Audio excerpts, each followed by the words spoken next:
Okay, nagbabalik po ang Good Morning Boss. Alam mo, Dayan, marami tayong kababayan na gusto magbakasyon, pero limited lamang yung oras, kaya mas pinipili nila na pumunta yung malapit lang sa Metro Manila. That's right. Ngayong umaga, alamin natin yung mga tourist spots na maaari nating puntahan sa Antipolo. Naku, malapit ka dyan, Audrey.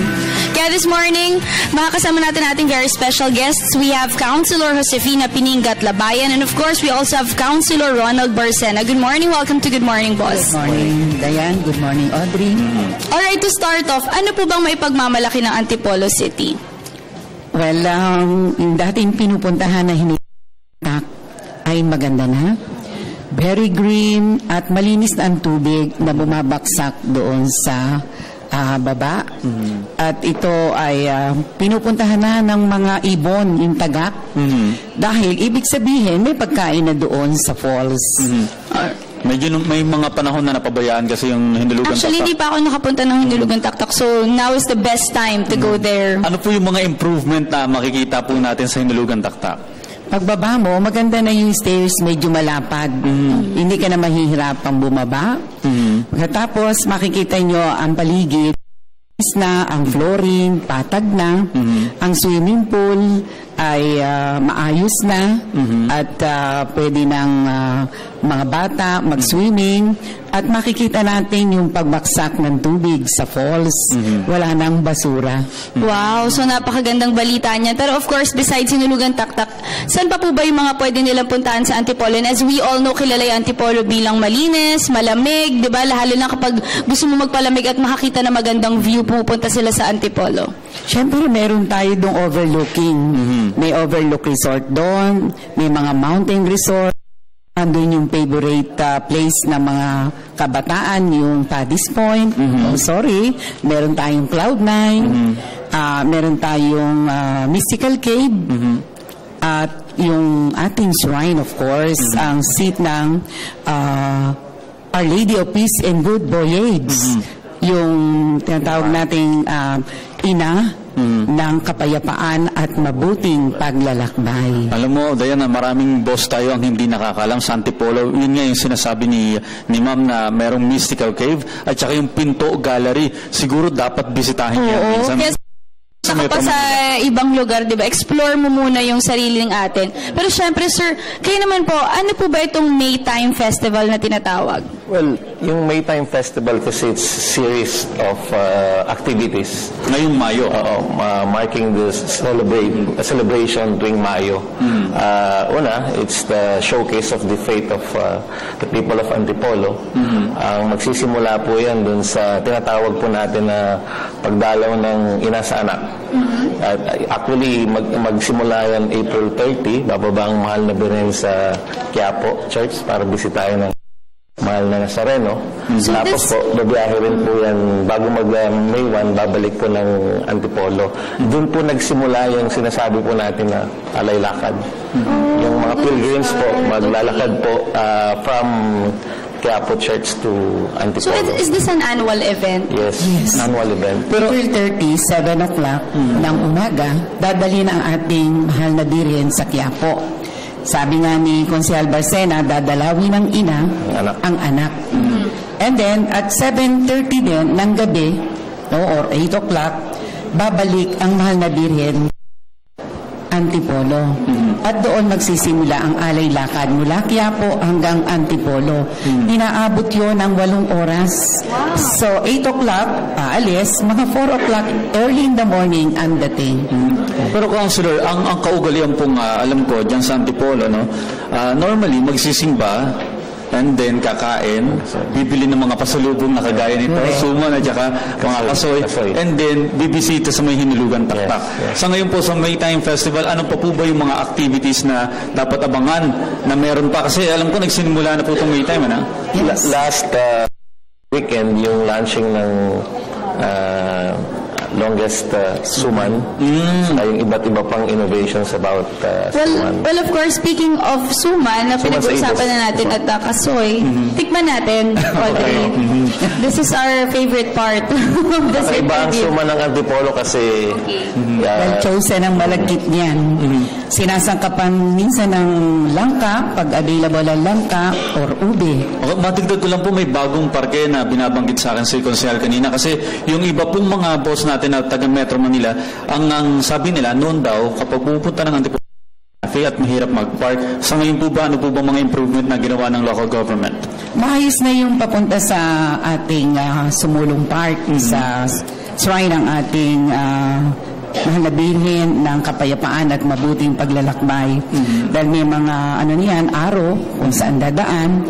At yung ating Sumulong Park, which is adjacent to the cathedral, ay inopen na natin para to accommodate all the travelers. Pwedeng parkingan. Merong fee, regulated lang naman. At dito, maayos ang ating parking. At pinagbigyan natin ang ating parokya i-offer ito sa ating mga pilgrims. At meron din naman tayong private park doon sa ating So, Victory Mall po. We're offering it for free. Alright, so ito na yung suman. So actually, meron silang world record na natala na pinakamahabang naubos na suman sa Antipolo. So can you tell us more about this? Yun yung longest suman na pinagtulong-tulungan ng ating mga producer. At doon, sa SMCT ginanap. At napakaganda at mahaba nga naman. Kaya lang, yung suman, ay hindi ka na luto ng marami at ito ay magiging mahaba. Siyempre, pinagduduktong-duktong natin yan.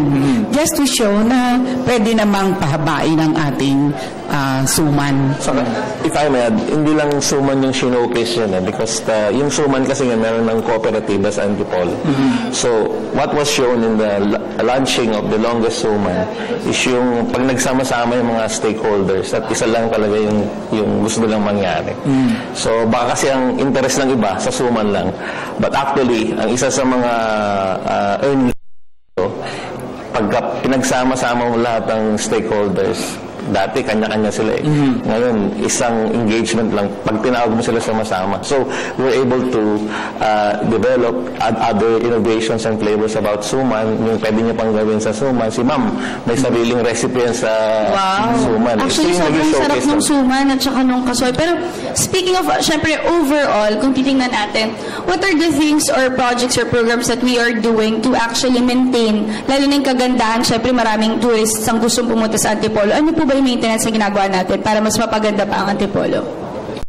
Meron tayong mga barangay, no? Actually, dito sa District 2, mga 5 barangay, ang nagtutulong-tulong. Of course, we have District 1, may mga barangay din doon. At ang City Waste Program Office ay mayroong mga programa. Ito yung tinatawag nating segregation. Meron tayong schedule ng pagkolekta ng basura na ang biodegradable, merong araw, at yung non-biodegradable ay meron ding araw. Hindi kukunin ang basura pag hindi properly segregated. Okay? And then pangalawa, patuloy ang ating advocacy for tree planting kasi ang Antipolo ay Antipolo Hills. So, with the cooperation of DNR, meron tayong malaking programa to rehabilitate our denuded forests. And the city government of Antipolo, which is led by our very good mayor, Junjun Inares, is very cooperative to that program. And third, alam naman natin, ang kalikasan ay dapat alagaan. So marami tayong ipinagbabawal. In fact, kailangan alerto ang mga tricycle driver natin. Dahil uhulihin pag medyo pollutants ang kanilang ibinibigay, mga usok, at saka siyempre yung maintenance ng ating kapaligiran na andyan yung ating OPSS na pwedeng manghuli. Alright, Man, kasi yung tinatawag na vision ng aming alkalde, si Mayor Jun Inares, yung numero 1, Antipolo. So, maraming attributes yan. And aside from sa simbahan kasi, yung showcase ng Antipolo is Hinulugang Taktak.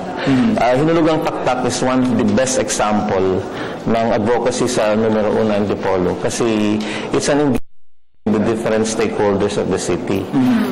Imposible kasi na ma-revive ang Hinulugang Taktak. Hinulugang Taktak is the smallest protected landscape in the country. 0.8 hectares lang yun eh. at natural drainage siya. So ito ang Antipolo, ito ang Hinulugang Pakpak. So talagang nasira yan. So what the city did and the provincial government did under Governor Nini Inares, nagsama-sama lahat ang pwedeng tumulong dyan. Kaya aside from yung sinabi ni Ma'am kanina, yung second part ng Hinulugang Pakpak is yung pagtatayo po ng treatment plant.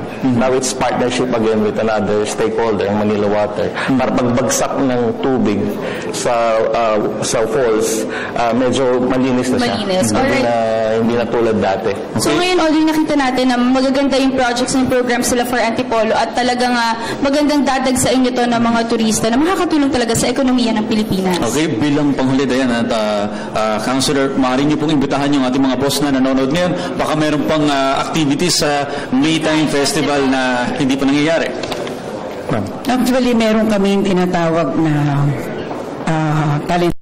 May elimination, may Antipolo version. May grand finals sa singing and dancing contest. At ito ang pinaka-inaantay ng ating mga, hindi lang taga-Antipolo, kundi yung ating mga guests. At meron tayong dog show. Meron tayong tinatawag na Queen of Antipolo, participated by ating mga transgender. Meron tayong tinatawag na Antipolo Gay Kamao. No? Boxing ng mga... Okay na nga, para bago lang nga. Okay, bibisita po kaming Good Morning dyan sa Antipolo. Of course, bibisita tayo dyan dahil nga sa Maytime Festival. Again, we're inviting all of our viewers today na pumunta po sa Antipolo to discover po ang ganda ng Pilipinas. Alright, thank you so much for joining us this morning. That was Councilor Josefina Pining Gatlabayan and Councilor Ronald Barcena ng Antipolo City, Rizal. Maraming salamat, Councilors.